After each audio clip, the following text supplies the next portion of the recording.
So you've been in a car accident, and you're probably asking yourself, what is my whiplash claim actually worth? Is it about how fast the cars were going, or how much it hurt right at the beginning?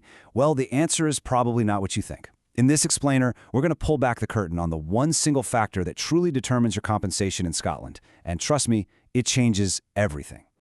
You know, it really all boils down to one big question. It's the same question on every single person's mind. So, what do you think it is? Go on, take a guess. What is the single most important piece of the puzzle in this whole calculation? Right. So most people jump to the conclusion that it's all about the drama of the crash, or how much pain you were in right away. And look, those things are part of the story, for sure, but they are not the main event. In fact, we know from tons of medical studies that even a slow speed bump can cause some serious, long-lasting issues. And there it is. The answer is duration. It's as simple and as complicated as that. How long your symptoms stick around is the key that unlocks the entire valuation of your claim. This is the most critical piece, and once you really get why, you'll see your claim in a completely new way. So why is duration such a big deal? Well, it's because every whiplash injury is different. It's not some simple, predictable thing. It's more like a unique puzzle, with a whole bunch of different pieces that all fit together to create your personal recovery timeline. And here are the pieces of that puzzle. Yeah, of course, the severity of the crash matters, but so does your age and whether you had any neck problems to begin with. And here's something that often gets overlooked: psychological factors. It's been proven that things like stress and anxiety after a crash can actually make the physical symptoms last longer. And, critically, how quickly you get started with rehab plays a massive role. There's just no one-size-fits-all for this. Now, the statistics really show you what's going on here. While about half of people feel better within 3 months, a pretty big chunk of people don't. And get this, around 15% are still dealing with symptoms more than a year down the line. This huge range is exactly why you can't just guess at the duration right at the start of a claim. Okay, so if we can't guess, how on earth do we figure out the duration? This is where the single most important document in your entire claim comes into play: the independent medical report. This is what cuts through all the fog and uncertainty and gives us some real clarity. And inside that report is the golden ticket, the one piece of information we need: the prognosis. Basically, the prognosis is the expert's professional opinion. It's their educated assessment, based on examining you and your medical records, of the total time you're going to be affected by this injury, starting right from the day of the accident.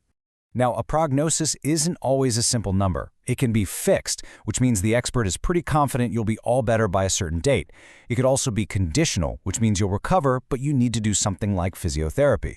Or, and this is a big one, it can be uncertain. That's a massive red flag. It's the expert saying, whoa, hold on, it's just too early to tell, which is a clear warning that you should absolutely not settle the claim yet. And that brings us to the biggest, most critical mistake you can possibly make. It's so tempting to settle early, just to get it all over with. But being in a hurry, well, it can come at a very, very high cost. Let's see exactly how that plays out. All right, let's look at two scenarios. Over on the left, you decide to settle after just 3 months because, an offer came in and it sounded okay. But your symptoms actually carry on for a full year. You've been paid for a 3-month injury, not the 12-month injury you actually had. Now look to the right.